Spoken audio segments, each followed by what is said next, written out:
Itong mga pulis na to, sila ang kumukuha ng mga missing sabungero galing sa farm. Sila ang nagdadala doon sa Taalik. Marami yan sila actually.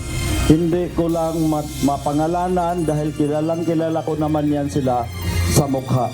12 pulis na umano'y sangkot sa kaso ng nawawalang sabungero, pinangalanan na ng whistleblower.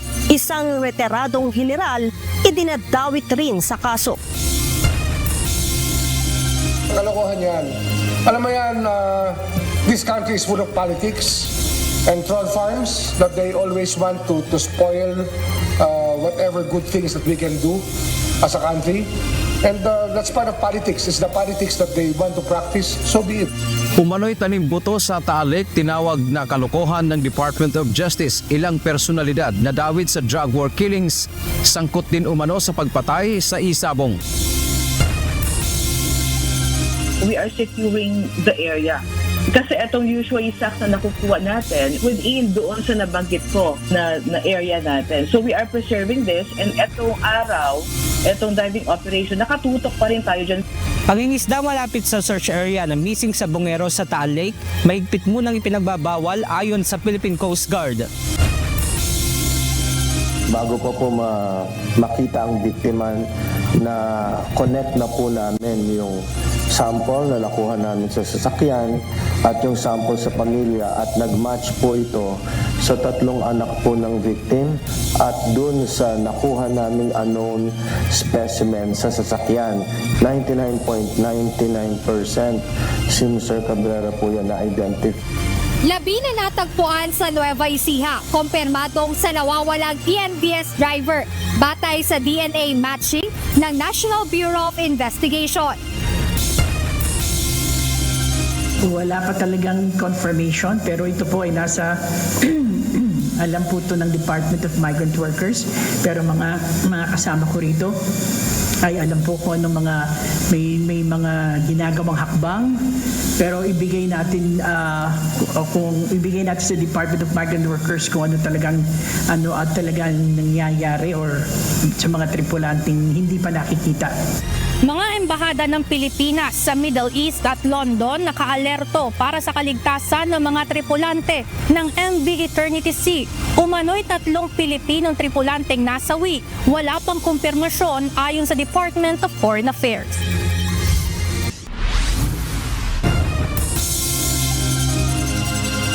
Magandang hapon, Pilipinas at sa buong mundo. Tayo po ay sabayang napapakinggan sa Radyo La Verdad 1350, ang UNTV Radio. Una sa ating mga balita. Pinangalanan na whistleblower na si Julie Patidongan alias Totoy ang mga aktibong pulis at retired general na sangkot umano sa kaso na missing sabungeros. Ang naturang mga pulis ay sinampahan na ng kasong administratibo ni alias Totoy at pamilya ng biktima sa National Police Commission. Mula sa Camp Crame, ito ang balita ni Leia Ilagan, live. Magandang hapon, Leia. Sino-sino ang mga lumitaw na pangalan batay sa revelasyon ni alias Totoy? Magandang hapon sa YouTube. Inisa-isa na nga itong whistleblower na si Julie Patidongan alias Totoy, itong mga pulis na isinasangkot sa pagkawala nitong mga sabong pero at base sa press conference o press briefing na isinagawa na ranggo sa mga aktibong pulis ay colonel, habang mayroon din siyang retired general na isinasangkot sa kaso.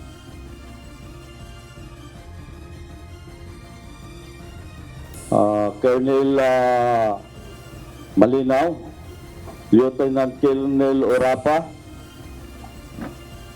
Mark Philip Almadilla, Police Major Mark Philip Almadilla, PEMS Aaron Cabillan, PCMS Arturo De La Cruz Jr., PSMS Anderson Orozco Abare, PMS Joey Encarnacion, PSMS Mark Anthony Manrique, PMSJ Renan Polencio, and PSSJ Alfredo Oy Andes, Police Corporal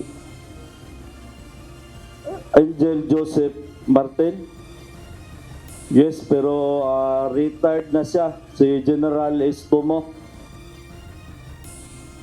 June, ayon pa kay alias Totoy, ang naturang mga pulis ang tagadukot at tagaligpit sa mga sabungero na nandadaya o yung tinatawag na nanchotchope. Itong mga pulis na to, sila ang kumukuha ng mga missing sabungero galing sa farm. Sila ang nagdadala doon sa Taalik. Marami yan sila actually. Hindi ko lang mapangalanan dahil kilalang kilala ko naman yan sila sa mukha.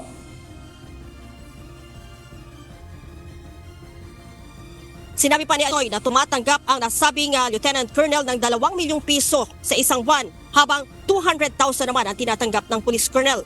Habang kasama naman area sa Alpha Group ang retired general na kahati sa ibinibigay na 70 million pesos a month.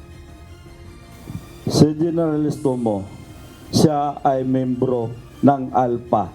Nalabas yung pangalan niya, pero ang nakalagay doon, yung mayor na si Bernie Tacoy. Yun ang lantad na pangalan. Is Alpha nga, pag sinabing Alpha, kasama siya sa hatian na tag 70 million. Pero tatlo yan sila na grupo, siguro hati-hati sila sa 70 million a month. Sinabi naman ni National Police Commission Vice Chairperson at Executive Officer Attorney Rafael Calinisan na kasong reklamong grave misconduct at conduct unbecoming of a police officer ang kakaharapin ng naturang mga pulis. Ang penalties nun, ang pinakamababa ay suspension, ang gitnang penalty ay demotion, ang pinakamabigat na penalty doon ay dismissal from the service. Dagdag ni Attorney Calinisan, tatapusin nila ang kaso hanggang sa paglalabas ng resolusyon sa loob ng 60 araw. Nauna nang sinabi ni Philippine National Police Chief, Police General Nicolas Torre III na naka-restrictive custody na sa Campo Crame ang 12 pulis na isinasangkot sa mga nawawalang sabungero. Kinumpirma din ni Chief PNP na ipinoproseso na dito sa Campo Crame ang remains o yung mga buto na nahukay sa Taal Lake. Inihihiwalay muna area ng forensic group ang buto ng hayop sa buto ng tao. Ang buto ng tao area ang siyang isasalang sa cross-matching sa 12 DNA profile naman na nakuha ng PNP mula sa kaanak ng missing sabungero. Halo-halo, no? Kasi alam nyo naman na may farm yan dyan sa lugar na yan. Eh. May farm. Ang Taal ay farming yan. So, andyan na lahat na makikita natin. May mga na-recover na mga animal remains, may human, at mix-mix na ang ating mga tinitingnan ngayon na mga... Kaya kasama sa ating processing dyan, ang pag-differentiate kung ito ba ay animal origin or human origin.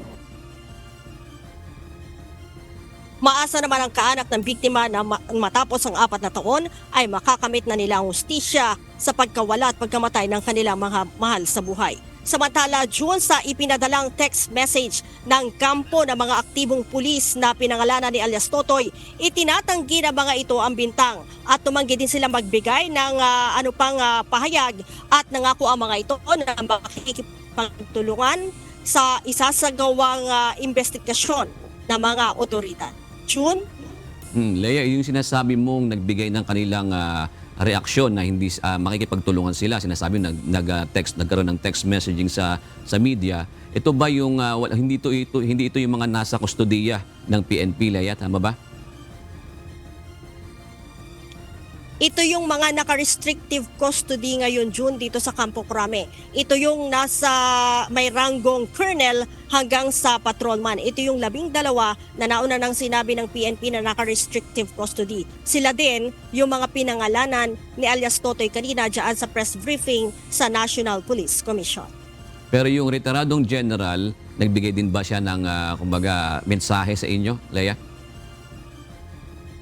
Actually, June, tinext ko rin siya kanina pero nilike lang niya yung aking message. At tinatanong ko kung gusto niya magsalita o kung mayroon ba siyang statement, ay like lang yung natanggap ko.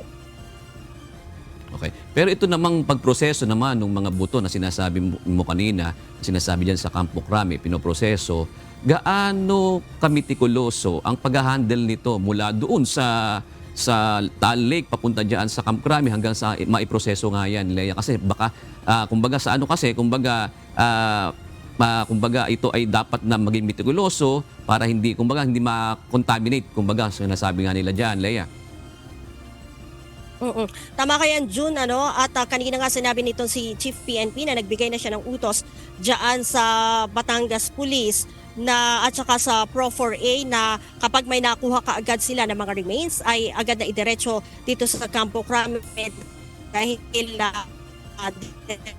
diretso nga yung ginagawa nila ang proseso para kung doon sa tao naman ay yun ang ipoproseso nila o isasalang sa cross-matching doon naman sa mga DNA profile o DNA sample na ibinigay nitong mga kaanak ng biktima. Sa ngayon, June, ay may 12 DNA sample na nahawak itong forensic group dito sa Campo Crame para nga i-cross-match doon sa mga naunang buto na dinala na dito, June. Kaya kung naitanong kasi, Lea, yung unang nakuwang sako, di ba, binuksan doon mismo sa area, sa dalampasigan ng Taal Lake. Kaya sa mga sumunod ba na pagkuha nila ng mga buto na yon, ay ito ba ay hindi na ganoon nangyari? Diniretso na kagad sa Campo Crame, Lea? Yan ang utos ni Chief PNP na idiretso dito sa Campo Crame para agad ngang maisalang sa proseso, June. Alright, maraming salamat, Lea Ilagan. Tinawag na kalokohan ni Department of Justice o DOJ Secretary Crispin Remulla ang mga kumakalat na sabi-sabi hinggil sa issue ng tanim buto o sadya umanong paglalagay ng mga buto malapit sa Taal Lake. Samantala, naniniwala din ang kalihim na may kaugnayan ng kaso ng pagpatay sa war on drugs sa issue ng isabong. Mula sa Maynila, ito ang balita ni Dante Amento live. Magandang hapon, Dante. Ano naman ang reaksyon ni Secretary Remulla dito sa mga nagsasabi na tanim buto umano yung mga nakukuha ng technical divers sa Taal Lake? Alam mo, John, ayaw na sanang patulan ni Department of Justice Secretary Crispin Remulla itong lumabas na issue o espekulasyon na sadya umanong itinanim o inilagay ang mga sako na naglalaman ng mga buto kung saan na-recover ng mga otoridad. Pero sa huli, John, ay napilit doon din ang kalihim na sagutin ito at anya, ito ay kalokohan lamang. Pumalag ang Department of Justice o DOJ sa issue na sadyang inilagay o itinanim ang mga sako na nakuha sa Taal Lake na may lamang mga buto. Ayon kay Secretary Crispin Remulla, kalokohan ang sinasabing tanim buto. Ang paniwala ng kalihim, bahagi ito ng politika na gustong sirain ang kanilang ginagawang investigasyon. Yan, kalokohan yan. Alam mo yan, this country is full of politics and troll farms that they always want to spoil whatever good things that we can do as a country. And that's part of politics. It's the politics that they want to practice, so be it. Dagdag pa nito, hindi na dapat pang pagtuunan ng oras upang sagutin ang puna hinggil sa umano'y tanim sako o tanim buto. Wala yan. If I were to answer all of those criticisms, we might as well stop doing what we do. Una nang sinabi ng DOJ na ang pagkakatuklas ng mga buto ay magandang lead sa investigasyon sa kaso ng mga nawawalang sabongero. Kapag napatunayang buto nga ito ng mga nawawalang personalidad, mas bibigat ang kaso dahil mula sa kidnapping ay maaaring itataas ito sa murder. Kasama rin sa investigasyon June ng DOJ at iba pang law enforcement agency ang koneksyon ng mga sangkot sa mga pagpatay sa war on drugs sa kaso naman ng isabong. May mga taong parehong involved sa pagpatay ng tao sa drug war at sa isabong. That's as far as we can trace right now, but we will have to establish clearer links to each other. Paliwanag ni Secretary Remulla, may kaso kung saan ang nahuli sa drug war ay sangkot din sa isabong. Inaalam at ini-establish pa niya ng mga otoridad para maging malinaw ang koneksyon ng mga ito. Meron talaga nagkaroon ng isang incident na napagtagpi namin, napagdikit namin yung dalawang kasong yan. And it happened in May Kawayan, in a gas station there. Nagkaroon ng arrest dyan ng dalawang tao na nakakulong ngayon sa Batangas. Establish Ayon pa nga kay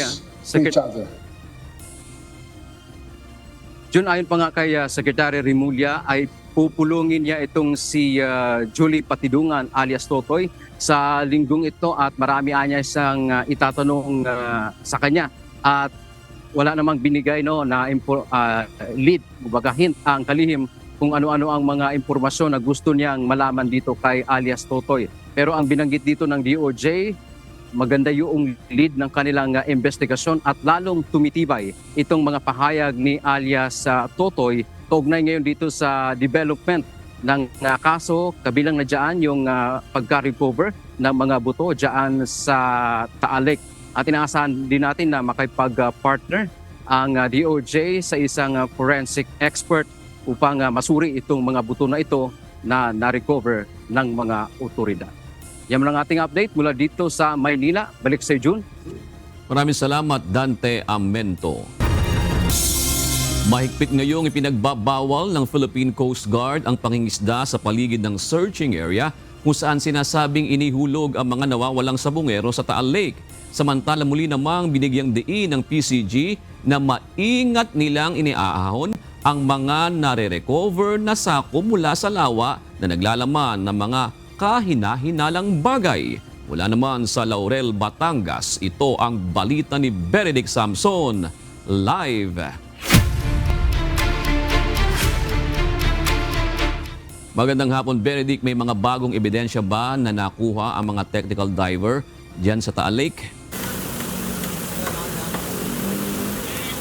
Magandang hapon, June. Sa maghapon nga na diving operation na isinagawa ng mga technical diver ng Philippine Coast Guard, ay bigo sila ngayon na makakuha ng mga suspicious object mula nga sa ilalim ng lawa ng Taal. Habang nagpapatuloy ang isinasagawang search and retrieval operation ng Philippine Coast Guard, mahigpit na ipinagbabawal muna ang pangingisda sa lugar kung saan sila naghahanap. Para masigurong walang mangingisda sa lugar, magkatulong na magbabantay ang PCG at mga kawani ng Philippine National Police Maritime Group malapit sa lugar. We are securing the area. Kasi itong usually sacks na nakukuha natin within doon sa nabanggit ko na area natin. So we are preserving this, and itong araw, itong diving operation, nakatutok pa rin tayo dyan. Ayon pa sa PCG, mula sa ground zero o 100 meters mula sa Pampang ay nag-extend sila ng nasa 10 hanggang 20 metro para sa ginagawang paghahanap. Malaking bagay din sa ginagawang paghahanap ang mga itinuro ng lead agency. So imagine kung walang specific location, at least a recommended location for our divers to conduct this diving operation, medyo mahirap naman talaga.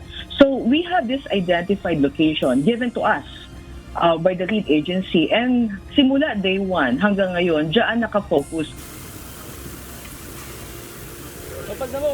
Samantala, ayon kay PCG spokesperson Captain Noemi Cayabyab, maingat ang ginagawa nilang proseso bago nila iakyat ang mga makukuhang kahina-hinalang bagay na nakapa ng divers sa ilalim ng lawa. Muli ring ipinaliwanag ng PCG na dahil luma na nga yung mga sako sa ilalim, ay inililipat nila ito sa manipis na mesh net upang hindi magkahiwa-hiwalay kapag ito ay iaahon na. So once na-retrieve natin, inakyat po natin yan, meron na po nakaantabay na mga soko dyan. We automatically and immediately turn over yung ating recovered na object because we really wanted to observe the chain of custody and the preservation and integrity of those suspicious objects na nakukuha natin. So usually that is our process in retrieving this suspicious item or object na nakukuha ng ating mga technical divers. Sa kasalukuyan ay nasa 49 technical divers ang sumisisid sa ilalim ng lawa. 2 hanggang 3 beses nagsasagawa ng diving operation depende sa lagay ng panahon. Pero kaakibat nito ay masusi ang ginagawang monitoring sa kanila ng PCG Medical Unit. June, ngayong hapon ay natanggap nating impormasyon ay dumating yung remotely operated vehicle o ROV na gagamitin dito nga sa isinasagawang search and retrieval operation. Ito ngang ROV na ito ay galing pa umano sa isang barko ng Philippine Coast Guard at kaya nitong makakita sa lalim na 1,000 feet at kaya ding magbitbit ng nasa 10 kilo. June. Alright. Maraming salamat, Benedict Samson. Kinumpirma ng National Bureau of Investigation o NBI ang pagkakakilanlan ng nawawalang Transport Network Vehicle Service o TNVS driver. Bukod dito, natukoy na rin ng mga otoridad ang pagkakakilanlan ng mga suspect dahil na rin sa lumabas na resulta ng kanilang forensic investigation. Ito ang balita ni Jet Neresina. Bago pa po makita ang biktima, na connect na po namin yung sample na nakuha namin sa sasakyan at yung sample sa pamilya at nag-match po ito sa 3 anak po ng victim at dun sa nakuha naming unknown specimen sa sasakyan. 99.99% si Mr. Cabrera po yun na-identify. Positibong tinukoy ng National Bureau of Investigation o NBI ang TNVS driver na si Raymond Enriquez Cabrera nga ang bangkay na natagpuan sa Barangay Batitang, Zaragoza, Nueva Ecija noong Biyernes. Nagsimula ang paghahanap at investigasyon sa nawawalang TNVS driver noong May 9 ngayong taon nang humingi ng tulong ang asawa ni Raymond upang hanapin ang kanyang mister. Makalipas ang ilang buwan, noong July 10, 2025, ay kusang sumuko ang 3 suspect kay Manila Mayor Isko Moreno Domagoso. Agad namang itinurn over ang mga suspect sa NBI kung saan itinuro ng mga ito kung saan nila itinapon ang katawan ng biktima. Bukod sa DNA, ayon kay NBI Dactyloscopy Division Chief Dr. Alfredo Canding, nakatulong din ang fingerprints na nakuha sa sasakyan ng biktima para matukoy ang suspect. Meron po tayong nakuha na fingerprints dun sa bottled water na nakalagay sa likod ng Avanza. In-enlarge po namin siya, i-compare po namin siya dun sa fingerprint na nakuha namin dun sa booking sheet nung siya ay maaresto at nag-match din po dun sa right little finger ng suspect dun sa fingerprint niya na nag-apply siya ng fingerprint ng NBI clearance.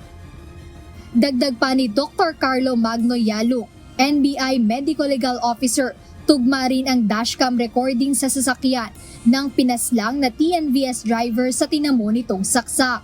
Ang nakalagay natin dun sa autopsy report is 2 stab wounds. Yun lang po yung confirmed.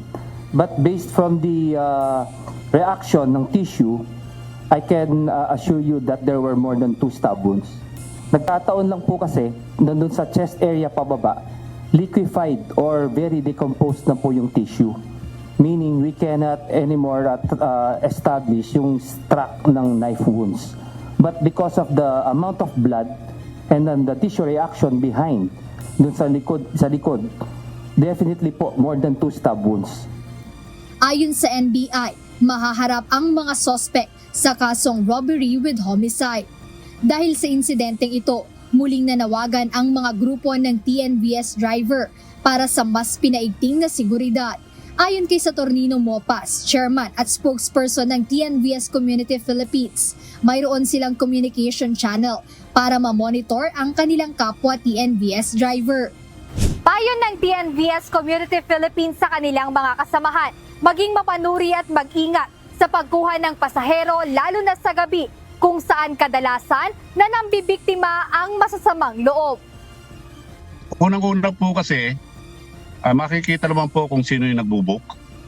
Alam po namin kung saan lugar dadalhin o pipick upin. Doon lang po malalaman na po namin na kapag alam namin yung delikado ito, siguro panahon na para i-cancel namin ang mga booking. Pero ganun pa man na siyempre iba rin po yung nag-iingat kasi po meron po tayong sinasabing instinct. Nararamdaman po namin mga driver yan, lalo na pagkagabi. Kaugnay nito, tiniyak naman ng NBI na makikipag-ugnayan sila sa mga may-ari ng ride-hailing apps upang mas maprotektahan ang mga driver. Inatasan ko na si Atty. Pumediano, si Ardy Labin na once and for all yung mga apps natin like Grab, everything, makausap namin yung mga may-ari so that maturuan namin sila kung paano nila mapoproteksyonan yung kanilang mga driver. Jed Neresina, UNTV News and Rescue. Diyos ang aming sandigan, serbisyo publiko ang aming pinahahalagahan. Tiniyak na Department of Foreign Affairs na nakaalerto ang mga embahada ng Pilipinas sa Middle East para siguruhin ang kaligtasan ng mga Pilipinong tripulante mula sa mga barkong inatake ng mga militanteng Houthi sa Red Sea nitong nakaraang linggo. Samantala, nilinaw rin ng ahensya na wala pang kumpirmasyon ang ulat tungkol sa mga napapaulat na 3 Pilipinong marino na nasawi umano sa nangyaring pag-atake. Ito ang balita ni Ivan Alvarez. Patuloy na nakikipag-ugnayan ang Department of Foreign Affairs sa Department of Migrant Workers at ating mga pasuguan at konsulado sa gitnang silangan, lalong-lalo na sa Riyadh, Jeddah, Manama, Muscat, Yemen at pati na rin sa London upang maligtas at patukoy ang kalagayan ng mga Pilipinong tripulante na nadamay sa pag-atake sa barkong MV Eternity Sea. Mahigpit na nakabantay ang mga ahensya ng gobyerno, lalo na ang mga embahada ng Pilipinas sa Middle East para sa kaligtasan ng mga Pilipino seafarer na lula ng bulk carrier na sinalakay ng mga Houthi rebels sa Red Sea kamakailan. Ayon kay Department of Foreign Affairs, Secretary Maria Teresa Lazaro, bukod sa mga ito, nakikipag-ugnayan na rin ang Pilipinas sa pamahalaan ng Saudi Arabia at United Kingdom, pati na rin UK Maritime Trade Operations at International Maritime Organization upang mapabilis ang paghahanap sa mga nawawala pang marino. Base sa pinakahuling tala ng ahensya, 13 pang tripulante ng MV Eternity Sea ang unaccounted for o hindi pa natatagpuan, habang 8 naman ang na-rescue na sa tulong ng mga otoridad mula sa United Arab Emirates. Ayon sa Department of Foreign Affairs, hanggang sa mga oras na ito, wala pa silang kumpirmasyon tungkol sa mga nababalitang nasawi mula sa nangyaring pag-atake. Wala pa talagang confirmation. Alam po ito ng Department of Migrant Workers, pero mga kasama ko rito ay alam po kung ano may mga ginagawang hakbang. Ibigay natin sa Department of Migrant Workers kung ano talagang nangyayari or sa mga tripulanting hindi pa nakikita. Una na rin sinabi ni Department of Migrant Workers Undersecretary Bernard Olalia na kakausapin nila ang unang 8 nasagi patungkol dito. Meron pong unconfirmed reports. Aalamin po natin ito sa mga kababayan po nating na-rescue na 8, oras na makausap natin sila. Samantala, dahil itinuturing na high-risk area ang Red Sea, nananawagan ng DFA sa mga Pilipinong marino na iwasan muna ang rutang ito. Hinihikayat natin ang ating mga kababayan, tripulante na sana ay tumanggi munang lumayag sa Red Sea habang nananatiling mapaganib ang sitwasyon. Siniguro naman ng kagawaran na patuloy nilang isusulong ang karapatan, kaligtasan at disenteng kondisyon para sa lahat ng Filipino seafarers. Ivan Alvarez, UNTV News and Rescue. Diyos ang aming sandigan, serbisyo publiko ang aming pinahahalagahan. Inaayos na ng pamahalaan ang gagawing pagpapauwi sa mga labi ng namayapang overseas Filipino workers sa Israel matapos mapuruhan sa nangyaring missile attack sa Rehovot nitong Hunyo. Ayon sa Department of Foreign Affairs, kumikilos na ang Embahada ng Pilipinas sa Israel upang maisagawa ang naturang repatriation. Tiniyak naman ng pamahalaan ang pagpapaabot ng tulong sa mga naulilang pamilya ng OFW. Naghahanda na ang ating pasuguan sa Tel Aviv upang maibalik sa Pilipinas ang kanyang mga labi. Kami po ay taus-pusong nakikiramay sa pamilya ng mga minamahal ni Binibining Mosquera at bigyan din natin ang pagkakataon ng kanyang mga pamilya na sa kanilang pagdadalamhati. Inilabas na ngayong araw ang resulta ng damage assessment sa Pag-asa Reef 1 kung saan sumadsad ang isang Chinese maritime militia vessel noong June 7.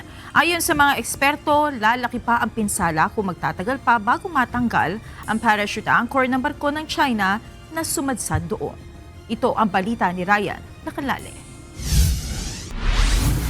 The National Task Force for West Philippine Sea expresses concern over the this reported environmental damage caused by a Chinese vessel near Pag-asa Reef number 1. Nababahala ang National Security Council sa perwisyong idinulot ng Chinese maritime militia vessel na sumadsad sa Pag-asa Reef 1 noong June 7, 2025. Nangyari ito sa kasagsagan ng masamang panahon kung saan gumamit ng parachute anchor ang barko. Nakaladkad ang seabed at tumabon ang mahigit 300 square meter na parachute sa coral reef.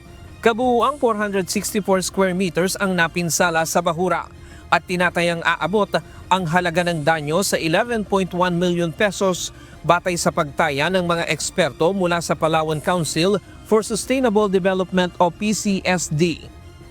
We conclude, based on our observation, that the damages on the reef dyan po sa impacted area ay caused by yung drag mismo nung reef anchor. And we estimate, yung po yung mga yellow dots po na yan po yung mga actual na location kung saan po namin nakita yung mga broken fragments of coral reefs. And we estimate at around 30% of that area nung kulay green na polygon, yung po yung damage po dyan. And yung sa yellow polygon po natin kanina na si anchor area, that is totally damaged din po. Coral reefs as living organisms also form part of the habitat of most wildlife in open sea or in our shallow waters. These are the building blocks. Coral reefs form part of the building blocks for sea life. You lose the coral reefs, you damage the coral reefs, you lose spawning capability. You lose shelter, and you lose part of the food chain. So, if you destroy the coral reefs, our fish stock, our other natural resources will diminish as well. Ang resulta ng ginawang pagsusuri ng Palawan Council for Sustainable Development ay iuulat sa National Security Council kung saan miyembro ang Department of Justice at Department of Foreign Affairs. Ipinauubaya na ng PCG sa kanila ang susunod na hakbang kung paano mapapanagot ang China para bayaran ang naging damage sa bahura. The result of the findings of the PCST will be transmitted to the NTF-WPS, wherein the Department of Foreign Affairs and the Department of Justice are also part. So it's up to these two agencies how they can be able to enforce these damage claims that were as a result of the findings of PCST. Hindi man tiyak kung mapapanagot ang China sa insidenteng ito, pero hindi pa rin nawawala ng pag-asa ang PCG. We cannot speak for the People's Republic of China, but again, as we still accord with them the sense that they are responsible member of the international community. So we are hopeful that through the Department of Foreign Affairs, we can be able to reach out to them and to present to them the damages that they incurred because of the grounding incident. Ang parachute anchor hanggang ngayon hindi pa natatanggal dahil hindi kinaya ng mga diver na unang nagsagawa ng assessment dahil sa laki at bigat nito. Nag-aalala ang mga siyentipiko kung patuloy na nakatabo ng parachute anchor sa mga coral, kalaunan ay mamamatay ang mga ito at maaapektuhan din maging ang marine wildlife sa lugar.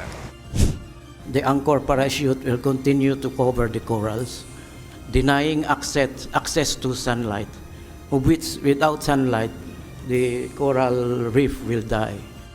Nakahanda naman ang PCG sa pagtanggal ng parachute at pagsasagawa ng restoration, ngunit aminado sila na magiging pahirapan ito upang hindi madagdagan pa ang pinsala sa marine wildlife sa lugar.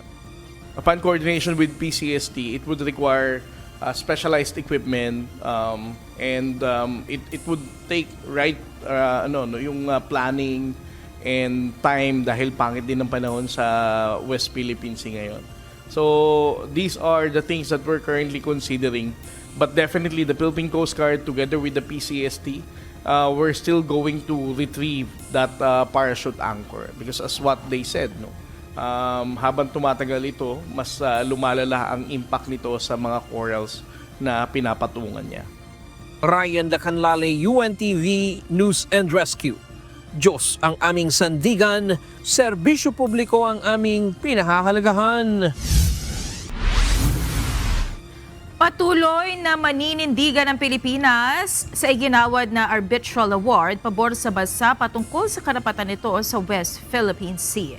Bukod dito, tiniyak ng ahensya na nananatiling bukas ang komunikasyon ng Pilipinas sa bansang China kaugnay sa usapin sa teritoryo. Ito ang balita ni Ivan Alvarez. The Philippines will always be very strong in the position, our position on the arbitral award. The arbitral award is one of the anchors, basic anchor of our maritime policy together with UNCLOS. Mananatiling matatag ang Pilipinas sa karapatan nito sa West Philippine Sea. Ito ang tiniyak ni Department of Foreign Affairs Secretary Maria Teresa Lazaro bilang sagot sa inilabas na pahayag ng China na isang piece of waste paper o basurang papel lamang ang 2016 Arbitral Award na iginawad pabor sa Pilipinas ng International Tribunal. Ayon sa China, ito ay iligal at walang bisa. Hindi rin ito tinatanggap o kinikilala ang anumang pag-aangkin o aksyong nagmumula sa nasabing award.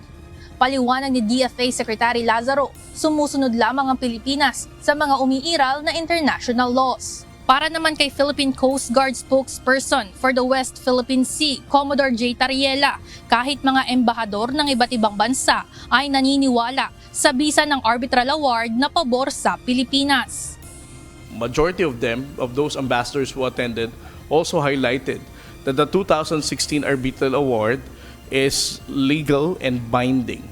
So it's only the People's Republic of China who claims that it is illegal and it does not have any impact regarding their claim. Sa kabila nito, tiniyak ng Department of Foreign Affairs na bukas ang komunikasyon ng Pilipinas sa China pagdating sa usapin ng West Philippine Sea. We have a strong communication lines with China and will maintain the strong communication lines. Aniya, sa kabila ng mga hamon at pagkakaiba ng mga pananaw, mananatiling susunod ang Pilipinas sa mga pandaigdigang batas at patuloy na palalakasin ang kapasidad ng security at defense agencies ng bansa. We will always protest if there is something that is inappropriate or something that is not correct. I think that is the mandate that, again, the lines, diplomacy will still be the road, will still have its dominance. Ivan Alvarez, UNTV News and Rescue. Diyos ang aming sandigan, serbisyo publiko ang aming pinahahalagahan. Nilinaw ng Department of Foreign Affairs na wala pang direktiba mula sa Malacanang tungkol sa pagbabalik ng Pilipinas sa International Criminal Court o ICC. Ngunit may mga pag-uusap na umano sa pagitan ng ilang ahensya ng gobyerno tungkol dito. Ayon kay DFA Secretary Maria Teresa Lazaro, wala pang konkretong hakbang na ginagawa sa ngayon kahit pa sinabi ni Pangulong Ferdinand Marcos Jr. na bukas siya sa planong muling pagsali ng bansa sa ICC. Nauna nang umatras ang Pilipinas sa ICC noong 2018 sa ilalim ni dating Pangulong Rodrigo Duterte na ngayon ay nasa kustodiya ng ICC dahil sa umunoy crime against humanity kaugnay ng madugong war on drugs. None so far. So there's no movement yet? There's no movement as far as it's going. It's cascading to the Department of Foreign Affairs.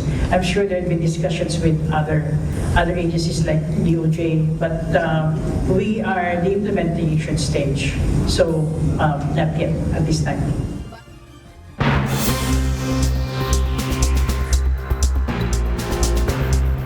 Isang lalaki ang namaril sa Lexington, Kentucky, USA nitong linggo kung saan tinamaan nito ang isang state trooper at pagkatapos ay namaril din sa loob ng isang simbahan. 2 biktima ang nasawi sa insidente habang 2 rin ang nagtamo ng sugat. Ito ang balita ni Mavin Carrizo. Nabalot ng takot ang syudad ng Lexington sa Kentucky matapos mamaril ang isang lalaki nitong linggo. Sa ulat ni Lexington Police Chief Lawrence Weathers, nagsimula ang insidente bandang tanghali nang sitahin ng isang state trooper ang suspect dahil sa license plate alert. Sa halip na sumunod, binaril ng suspect ang trooper malapit sa Bluegrass Airport. Matapos ang pamamaril, tumagas ang suspect at nagnakaw pa ng sasakyan. Gamit ang Air Support Unit at Real-Time Intelligence Center, natunton ng mga otoridad ang lokasyon ng suspect sa Richmond Road Baptist Church. Doon na nagpaputok muli ang suspect na ikinamatay naman ng dalawang babae na kinikilalang sina Beverly Gums, 72 years old, at Christina Combs, 32 years old. Dalawang lalaki rin ang nasugatan. Isa ang nasa kritikal na kalagayan habang nasa stable na kondisyon ang isa. Tinamaan din ng bala at nasawi ang suspect na makipagpalitan ng putok ng baril sa mga rumispondeng pulis. Iniimbestigahan pa ngayon ng mga otoridad kung may personal na koneksyon ng suspect sa simbahan. Nagpahayag pa ng pakikiramay ang mayor ng Lexington si Mayor Linda Gorton at tiniyak ang pakikipagtulungan ng pulis para imbestigahan ang insidente. Maven Carrizo, UNTV News and Rescue, Diyos ang aming sandigan, serbisyo publiko ang aming pinahahalagahan. Inaasahan ng Australia na magsasagawa ng paniniktik o pang-espiya ang China sa kanilang malawakang military drills kasama ang United States sa ilalim ng Talisman Sabre exercises. Ang Talisman Sabre na binubuo ng 30,000 personnel mula sa 19 na bansa at ito ay tinuturing na pinakamahalagang bilateral exercise sa pagitan ng US at Australia. Ayon kay Defense Industry Minister Pat Conroy, karaniwan nang minomonitor ng Chinese military ang ganitong aktibidad upang mangalap ng impormasyon kaugnay ng mga communication at electronic systems. Giit ni Conroy, patuloy ding binabantayan ng Australia ang hakbang ng China na umano'y pagtatayo ng base militar sa South Pacific na una nang itinanggi ng Beijing. Sinabi ni Conroy ang pahayag kasabay ng pagbisita ni Australian Prime Minister Anthony Albanese sa China para talakayin ang mga usapin kaugnay ng ekonomiya at depensa. Samantala, balikan natin muli ang mga balita sa loob ng bansa. Hindi pwedeng maging dahilan ang resolusyon ng Korte Suprema para maantala o hindi matuloy ang paglilitis o impeachment case ni Vice President Sara Duterte ayon sa mga kongresista. Anila, wala namang temporary restraining order o TRO na inilalabas ang Korte Suprema kaugnay ng impeachment case laban sa Vice Presidente. Ito ang balita ni Ros Salicos. Wala pong dahilan para antayin ng Senado kung ano po ang magiging desisyon ng Korte Suprema dahil wala naman pong TRO na nilalabas. So sa ngayon, dapat po mag-proceed pa rin po ang trial hanggat hindi po ito pinapahinto ng Korte Suprema. Kung si Manila 3rd District Representative Joel Chua ang tatanungin, mas mainam kung maglabas na ng desisyon ng Korte Suprema kaugnay ng mga petisyong inihain laban sa impeachment case ni Vice President Sara Duterte. Isang House prosecutor ang kongresista na umaasang papabor ang Korte Suprema sa mga miyembro ng Kamara na nag-impeach sa pangalawang Pangulo. Tayo po ay malakas po ang paniniwala natin na wala pong violation na nagawa. At lahat naman po ng proseso ay nasunod sa pagpa-file po ng Articles of Impeachment. At gaya niya, naniniwala rin si Bicol Saro Party List Representative Terry Ridon na hindi dahilan ng resolusyon ng Korte Suprema para maantala o hindi matuloy ang paglilitis kay VP Sara. Lalo na't hindi naman Temporary Restraining Order o TRO ang inilabas ng kataas-taasang hukuman. Hindi po ito pwedeng gamitin ng Senate Impeachment Court, no? Na dahilan para hindi po magtuloy again doon sa kanila pong constitutional mandate to try and decide the impeachment case of Vice President Sara Duterte. Ilan sa pinasusumite ng Korte Suprema sa Kamara ay ang status ng unang 3 impeachment complaints na inihain ng private citizens laban kay VP Sara. Ang eksaktong petsa kung kailan ini-endorso ang mga ito ng House members at kung may kapangyarihan ba ang Secretary General na magpasya kung kailan i-endorso sa House Speaker ang anumang impeachment complaint. Nagpahayag ng kahandaan ang Kamara na susunod sa kautusan ng Korte Suprema kaugnay ng mga petisyong inihain laban sa impeachment case ni Vice President Sara Duterte habang naninindigan na naaayon sa konstitusyon ang inihaing articles of impeachment sa Senado. Ngunit dahil naantala ang paglilitis, nagpahayag ng pagkadismaya si Congressman Chua. Sa delay po na nangyayari sa Senado, parang aabot na rin tayo sa 1-year bar rule Sakali namang hindi pumabor ang Korte Suprema sa Kamara kaugnay ng impeachment case o kaya ay maglabas ng TRO, gagawin ng House Prosecution Panel ang lahat ng posibleng legal na hakbang kaugnay nito. Rosa Licoz, UNTV News and Rescue. Diyos ang aming sandigan, serbisyo publiko ang aming pinahahalagahan. Nagbitiw na sa pwesto si Energy Regulatory Commission Chairperson Mona Lisa Dimalanta ngayong Lunes. Ayon sa Malacanang, nagsumi ito ng irrevocable resignation. Wala nang iba pang detalye na ibinigay ang palasyo hinggil sa pagbibitiw sa pwesto ng opisyal. Kung magiging pinal ang resignation ni Dimalanta, mawawalan ng quorum ang ERC dahil 2 na lang sa 5 nitong board members ang matitira. Malaki ang paniniwala ni Pangulong Ferdinand Marcos Jr. na mas mapapalakas ang turismo kung may ayos pa ang mga paliparan sa iba't ibang panig ng bansa.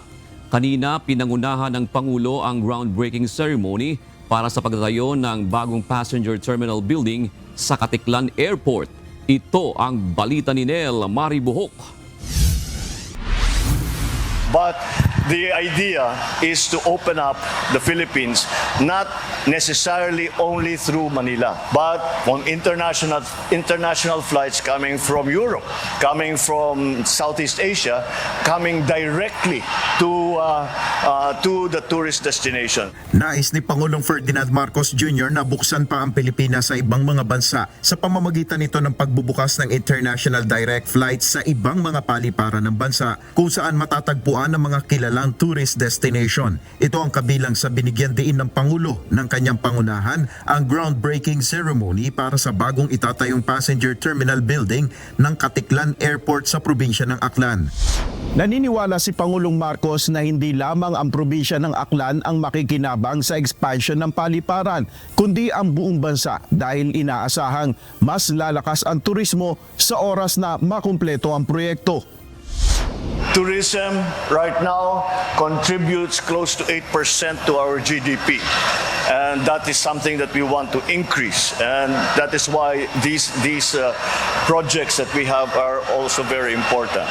Ang Katiklan Airport ang pinaka-praktikal na daan para sa mga bibisita sa Boracay Island. Ang 2-story passenger terminal building na itatayo ay may kabuang floor area na 36,470 square meters na may 6 na passenger boarding bridges at 36 individual na check-in counters. Kaya nitong maka-accommodate ng 7 milyong pasahero kada taon. Inaasahang makukumpleto ang proyekto sa taon 2027. Ayon sa Pangulo, mas magiging maginhawa ang biyahe ng mga turistang pupunta sa pamosong beach resort. Boracay now is a much nicer place to visit than it was a few years back. And we are doing the same things, as I said, with the other tourist destinations, with the other business destinations. Nel Maribuhok, UNTV News and Rescue. Diyos ang aming sandigan, serbisyo publiko ang aming pinahalagahan. Lumagda kanina ng isang kasunduan ng Commission on Elections o COMELEC at National Printing Office o NPO. Ugnay ito ng pag-iimprenta ng mga field test ballots, mock election ballots at official ballots na gagamitin sa unang Bangsamoro parliamentary elections sa October 13. Mahigit 2.3 milyon na mga opisyal na balota ang gagamitin sa halalan sa Bangsamoro Autonomous Region in Muslim Mindanao, BARM. Ayon sa COMELEC, inaasahang tatagal ang pag-iimprenta ng mga balota ng halos 1 linggo dahil sa idadaan pa ang mga ito sa verification. Kakailanganin namin yung mga balotang yan para sa July 25 na mock election sa Tawi-Tawi at dito sa Lanao del Sur. So kahit nagmomowa tayo ngayon dito, sinimula na rin kaagad yung pag-iimprenta ng mga balota na yan. Ilan pang senador ang nagsusulong ng mga hakbang laban sa online gambling na anilay nagdudulot ng problema sa komunidad. Sinuportahan din ng ilang mambabatas ang mga ahensyang agad na umaksyon laban sa mga pasugalan, gayon din ang pagsawata sa mga nag-iendorso at nanghihikayat nito sa publiko. Ito ang balita ni Asher Cadapan Jr. Napag-iwanan na ang mga batas ng Pilipinas sa bilis ng teknolohiya. Ito ang binigyan diin ni Senador Risa Hontiveros matapos makatanggap ng maraming mensahe ang kanyang opisina dahil sa dami ng nalululong, nalulubog sa utang at namamatay dahil sa online gambling. Paliwanag ng mambabatas, napadali pa ang paglaganap ng bisyong ito dahil sa electronic o e-wallets at super apps. Bunsod nito, nagain si Hontiveros ng panukalang batas para higpitan pa ang access sa e-sugal, lalo na ang e-wallets at super apps. Bukod dito, kinwestiyon ng senadora kung bakit tila tahimik ang mga kumpanyang nag-ooperate ng mga ito. Umaasa rin ng mamabatas na magkakaroon din ng mga naturang kumpanya ng regulasyon dahil hindi anya biro ang mga buhay na nasira at pwede pang masira dahil sa online gambling. Pinuri naman ni Senador Sherwin Gatchalian ang agarang aksyon ng Bangko Sentral ng Pilipinas kaugnay ng problema sa naturang bisyo. Aniya, ang target ng BSP na higpitan ng mga alituntunin sa pagbabayad sa online gambling ay isang dakilang hakbang para sa responsabling paggamit ng digital service. Makatutulong anya ang mga limitasyon at verifikasyon sa pagpigil sa nakaalarmang pagtaas ng adiksyon sa sugal lalo pa sa mga kabataan. Sa panukalang inihain ni Gatchalian laban sa online gambling, nanawagan rin ito para sa pagkakaroon ng mga safeguard. Gaya na lang anya ng Anti-Money Laundering Council o AMLC registration ng mga operator ng mga online na pasugalan at ang proteksyon ng mga financial health. Nagpahayag naman ng pagsuporta si Senador Pia Cayetano sa hakbang ng Department of Information and Communications Technology o DICT. Pinuri ng senadora ang hangarin ng DICT na panagutin ng mga content creator kaugnay ng pagpopromote ng illegal na online gambling. Ito ay matapos ipag-utos ng Cybercrime Investigation and Coordinating Center ng DICT ang mga influencer na tanggalin ang mga naturang materyales. Malinaw na indikasyon anya ang koordinasyon ng ahensya sa pagpapatupad ng pananagutan maging sa social media platforms. Iniagri ni Senador Pia Cayetano na isa sa mga priority bill sa kanyang inihain sa pagpasok ng 20th Congress ay ang panukalang ban sa online gambling. Ito ay upang pagbawalan ng lahat ng uri ng naturang sugal, pangunahin na ang paggamit ng e-wallets, paglalagay ng restriksyon sa promosyon nito sa social media at pagpapalaganap ng kaalaman sa publiko kaugnay ng panganib dulot ng naturang bisyo. Asher Cadapan Jr., UNTV News and Rescue. Diyos ang aming sandigan, serbisyo publiko ang aming pinahalagahan. Sinuspindi ng Land Transportation Office ang lisensya ng isang bus driver na nahuling naglalaro ng online gambling habang nagmamaneho sa ruta ng Silang Dasma sa Cavite. Bukod sa 90-day preventive suspension, pinadalhan na rin ng ahensya ng show cause order ang nasabing driver. Ayon kay Attorney Greg Pua Jr., ang Executive Director ng LTO, tilang malala na umanong adiksyon ng bus driver sa sugal at inilalagay pa nito sa alanganin ng mga pasahero kaya hindi ito palalampasin ng LTO. Naharap ang driver sa kasong reckless driving, paglabag sa Anti-Distracted Driving Act at posibleng tuluyang pagbawi ng kanyang lisensya. Pinagpapaliwanag din ng bus company kung bakit hindi sila dapat patawan ng parusa sa pagkuha ng isang reckless na driver. Naaresto na ng mga otoridad ang kumadronang nagpapanggap na doktor na nagsagawa ng circumcision operation sa isang 10 taong gulang na bata na nasawi matapos tuliin noong Mayo. Kanina kabilang siya sa mga top most wanted na nahuli sa Maynila na iniharap ni Manila City Mayor Isko Moreno Dumagoso sa publiko. Kinilala ang suspect na si Teresita Clarin na top 5 most wanted sa Maynila dahil sa kasong reckless imprudence resulting in homicide and illegal practice of medicine. Bukod sa kanya, iniharap din kanina ang iba pang most wanted sa Maynila na sangkot sa iba pang mga kaso. Nanawagan ng Metropolitan Manila Development Authority o MMDA ng mas malawak na kooperasyon sa publiko para solusyonan ang matagal na problema sa pagbaha sa Metro Manila. Ayon sa MMDA, ang talamak na problema ng basura pa rin ang pangunahing sanhi. Kaya't bumabagal na ngayon ang pagkupa ng baha at nahihirapan ng umabot pa ng pumping stations ang tubig. Mula sa Pasig City, ito ang balita ni Mia Alonzo live.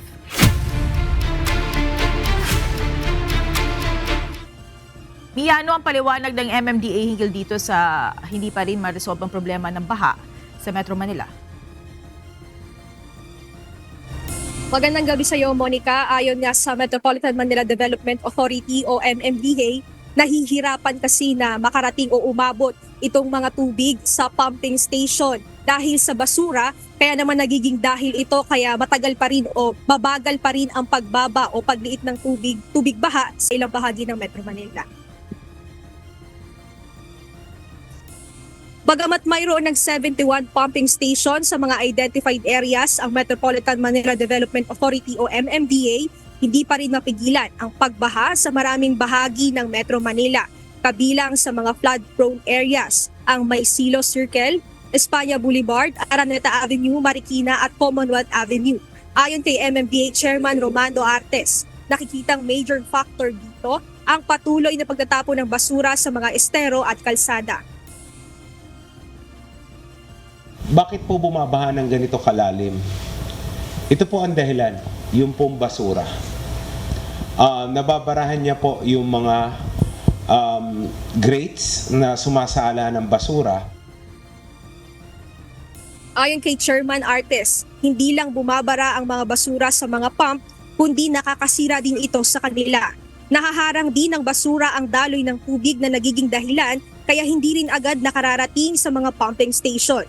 Kaya naman panawagan ng opisyal sa publiko na gawing shared responsibility ang pagsisinop ng basura dahil maliit na ang waterways at drainage system sa bansa.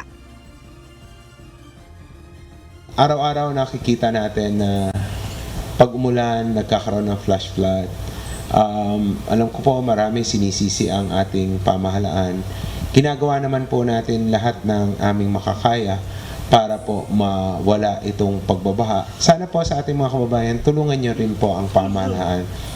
Do your share. It's a shared responsibility dahil lahat naman po tayo apektado po ng pagbaha. Kaya naman, Monica, kaugnay nito, naglatag ng long-term at short-term na plan ang ahensya kanina sa isinagawang press conference. Yan nga dito yung patuloy. Sa short term na isasagawa ay yung patuloy na paglilinis o yung pag-aaga dito sa mga basura.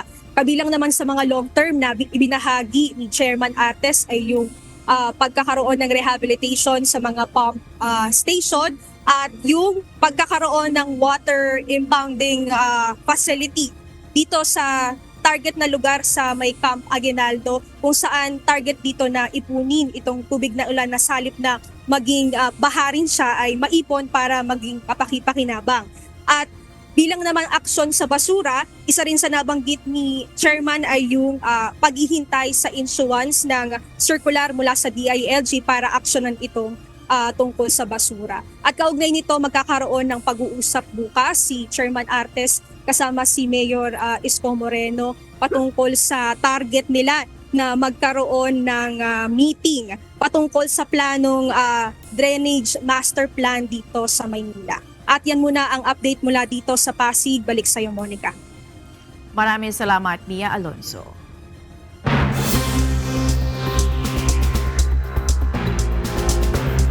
Magbabalik na sa klase ang libu-libong medical students sa South Korea matapos ang 17 buwang pag-boycott sa planong dagdagan ang medical school admission. Nais ng pamahalaan na itaas ito mula 3,000 hanggang 5,000 upang tugunan ang kakulangan ng health workers.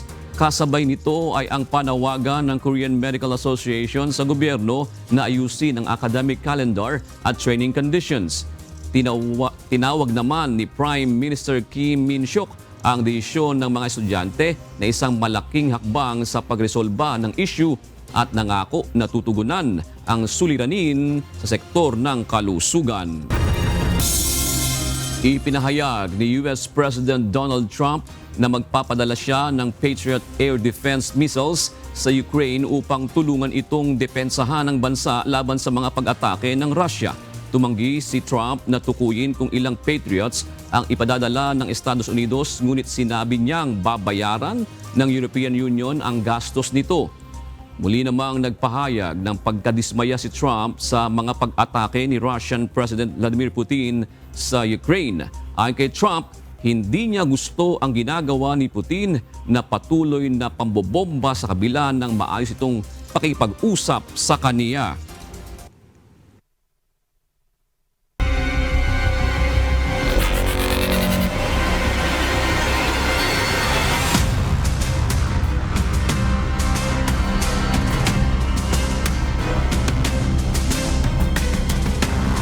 Tinapos ng Executive Branch ang winning momentum ng SSS Pension Boosters sa pagpapatuloy ng UNTV Cup Executive Face-Off 2025.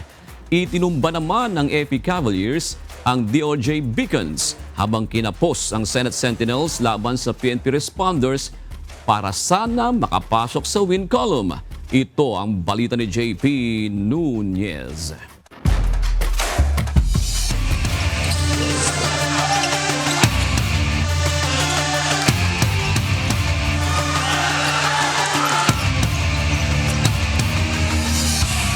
Nakasungkit na ng unang panalo ang Executive Branch Commanders matapos nilang dominahin ang SSS Pension Boosters sa pagpapatuloy ng UNTV Cup Executive Face-Off sa Novadeshi Convention Center, Novaliches, Quezon City nitong linggo. Sa first quarter, tila nagpapalitan lang ng puntos ang dalawang koponan. Rumatsyada ng 3-0 run ang Executive Branch less than 7 minutes remaining ng second quarter. Mula dito ay nakuha na nila ang momentum at di na pinadikit pa ang SSS Pension Boosters na nakalasap ng kanilang unang pagkatalo pagkatapos ng dalawang sunod na panalo. Nagtapos ang first game sa score na 84-55. Nag-perform lahat ng mga players talaga namin. Yung tinuro namin from practice sa apply and medyo madami kami. Kasi teamwork namin is andun. Best player of the game si Mark Lapid na nakakuha ng 21 points at 8 rebounds.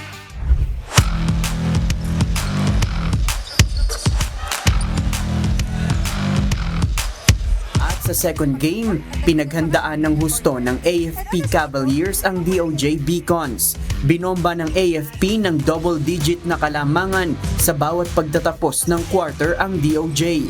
Pinilit humabol ng DOJ subalit tumunog ang buzzer sa final score na 71-56. Lamang ng 15 puntos ang Cavaliers. Yung game plan namin, nagawa naman namin. So, ano yung utos namin sa mga players namin, yun naman nasunod naman. So far sa game 1, maganda naman na ipakita ng mga players namin.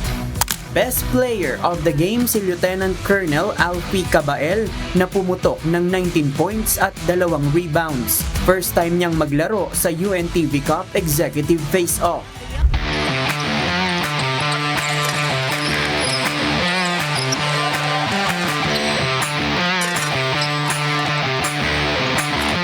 At sa third game, mas exciting naman ang bakbakan ng defending champion na Senate Sentinels at PNP Responders. Dikdikan ang bakbakan dahil gusto ng Senate na makapasok sa win column. Under 2 minutes remaining sa fourth quarter, lamang ng 5 puntos ang PNP Responders. Humataw ng 6-0 run ang Senate Sentinels at naibaba sa 1 puntos ang abante ng AFP ilang segundo bago matapos ang match. Subalit mas nanaig ang PNP na makasungkit ng panalo sa final score na 62-59. Sabi ko sa kanila, kailangan pag nagka-error tayo, bumalik tayo sa depensa kasi pag di tayo bumalik, hayaan natin sila. Alam natin yung game plan ng Senate, puro mga shooter yan, more on outside shooting sila. So sa tagal namin na kalaro sila, medyo kabisado na namin yung galawan nila. Best player of the game si Police Lieutenant Colonel Joshua Alejandro na bumomba ng 18 points, 7 rebounds at 3 assists. Abangan ang susunod na schedule ng laban sa official social media accounts ng UNTV Sports. Win in Sports, Win for Charity. JP Nunez, UNTV, News and Rescue. Diyos ang aming sandigan, serbisyo publiko ang aming pinahahalagahan.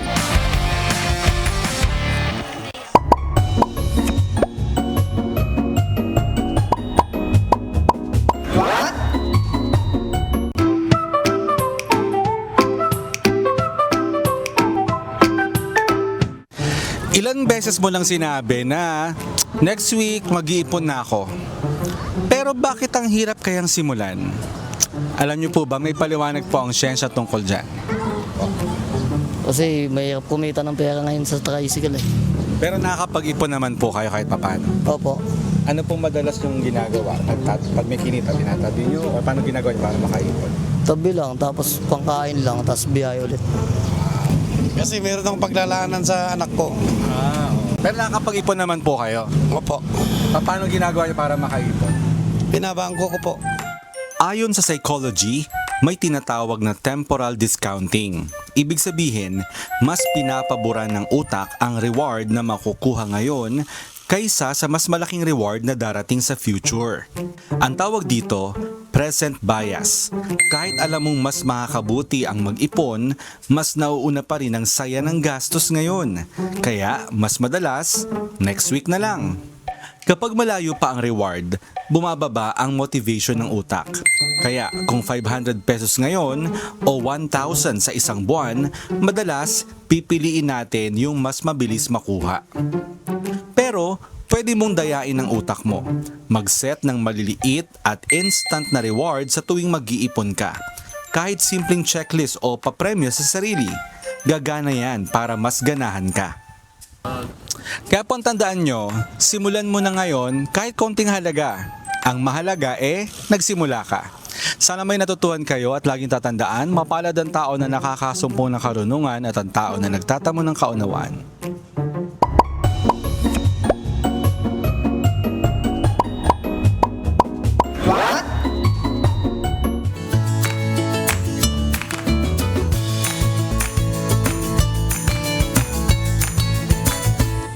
Narito na po ang ating mga kausing ngayong araw po ng Lunes. Salamat po at shout out kina Errol Pauline, Raquel Quijalvo at Pablo Bagtasos. Ganon din kay Divina Depeño, Gloria Sletmo at Stella Mari. At mga kasambahay, kung may mga istorya po kayo nais balikan sa Ito ang Balita, pwede niyo po itong muling mapanood sa aming mga official social media account. Magtungo lamang po sa UNTV News and Rescue YouTube channel at i-click ang subscribe button. Kaya din sa aming Facebook, Instagram, X at TikTok accounts. Mapapanood nyo rin po rito ang iba pang news programs ng UNTV, pati na iba pang video ng nag-iisang public service channel. Kaya subscribe, like, and share. Narito naman ang salita ng Diyos na ating sandigan mula sa aklat ng Juan 10:32 na nagsasabi, sinagot sila ni Jesus, maraming mabubuting gawa na mula sa Ama ang ipinakita ko sa inyo. Alin sa mga gawang ito o yaon ang ibinabato ninyo sa akin?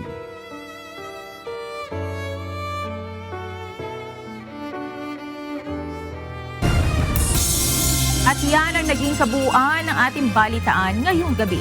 Aming inilahad ng buong katapatan kung paano namin nasaksihan. Kayo po'y makapagtitiwala na ang aming nakita at narinig, ang aming ibinabalita. At dito po sa UNTV, Diyos ang aming sandigan, serbisyo publiko ang aming pinahahalagahan. Magandang gabi po.